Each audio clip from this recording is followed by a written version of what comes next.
جی اس وقت cipher case کی سماعت ختم ہو چکی ہے اور آج کافی انٹرسٹنگ دلائل دیے گئے ہیں. سلمان صفدر صاحب اس وقت باہر آ چکے ہیں, عمران خان کی بہنیں بھی موجود ہیں. سلمان صفدر صاحب آج کی سماعت کے حوالے سے بتائیے گا, کافی انٹرسٹنگ سماعت ہوئی ہے. اچھا ایک سیکنڈ میں ایک میسج دے دوں گی عمران خان کا, کیونکہ ہم جیل سے آ رہے ہیں. انہوں نے آج ایک بات کی, پھر سلمان صاحب آج کے کیس کے بارے میں بتا دیں گے. آج جیل کورٹ کے اندر القادر کی ہیئرنگ ہو رہی تھی اور سلمان صاحب کو دیکھیں کہ پہلے سلمان صفدر کو ادھر جانا پڑتا ہے, پھر ادھر سے بھاگے ہوئے اس کیس کے لیے آتے ہیں. اس کو بھی چھوڑ کر آئے. انہوں نے ٹائم پہ پہنچنا تھا 2 بجے, یہ 2 بجے بھاگ کر آئے ہیں, لیکن 3:30 بجے تک یہاں پہ بھی سماعت نہیں شروع ہوئی. تو یہ جو کیسز کے اندر جو ہمارے جو خان صاحب کے وکیل اتنی محنت کر رہے ہیں, تو ہم خیال کرتے ہیں کہ جوڈیشری کو بھی تھوڑا سا خیال کرنا چاہیے. کوئی اور کیس لگا ہوتا تو ہم سمجھ سکتے ہیں. ہم خالی کورٹ کے اندر ہم بھی بھاگے آئے ہیں, تو جب ایک اور کیس لگا ہوتا ہے تو تھوڑا سا یہ خیال کر لیں یا ان کو انفارم کر دیں تاکہ ادھر سے سلمان صاحب کو بھاگنا نہ پڑے القادر سے اور پھر سائفر پہ پہنچنا پڑے.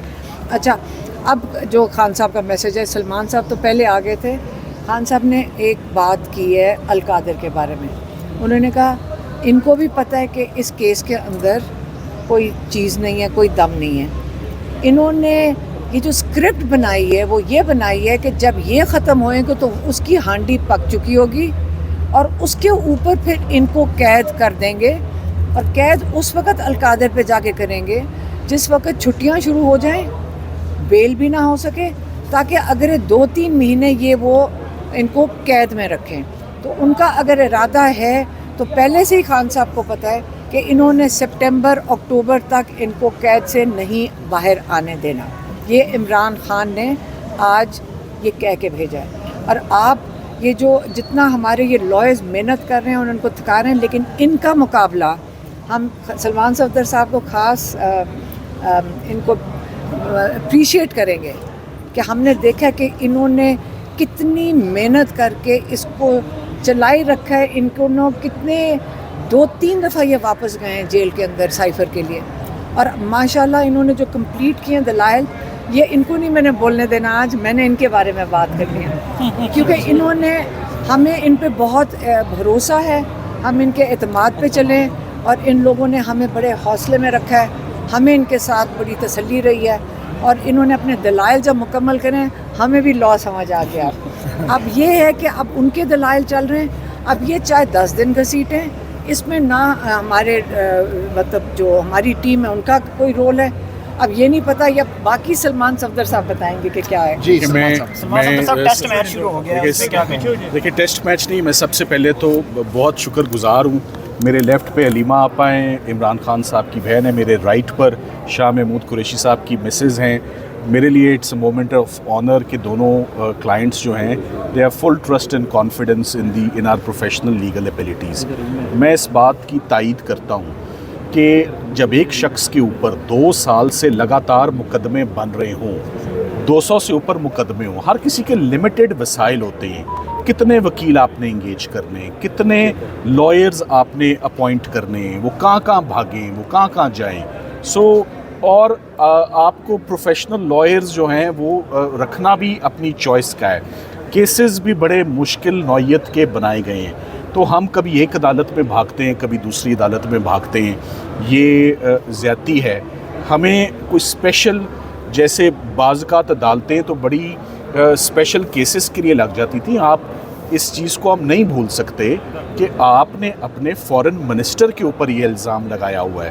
آپ نے سائفر کا سنگین الزام اپنے فارمر پرائم منسٹر پہ لگایا ہوا ہے. یہ انٹرنیشنلی بھی it brings a very bad name and creates a very bad impression. ایسے امپریشن کو تو ٹاپ پریارٹی پر آپ کو سننا بھی چاہیے اور ایکسپیڈیشیسلی اس پہ فیصلہ بھی دینا چاہیے. تو میں اس بات سے ایگری کرتا ہوں کہ ہم نے سائفر کے کیس کو ہم نے ایسے آرگیو کیا ہے جیسے کبھی کسی کیس کو اتنے برے طریقے سے ڈیمولش اور اتنے برے طریقے سے کبھی کسی کیس کو ڈسٹروائے نہیں کیا جیسے سائفر کو کیا ہے. جب کر دیا اور ساری باتیں بھی کلیئر ہیں, تو اس کے بعد پھر یہ ٹاپ پریورٹی پر انصاف کے تقاضے تبھی پورے ہوں گے اگر جلد از جلد اس کا فیصلہ آئے گا.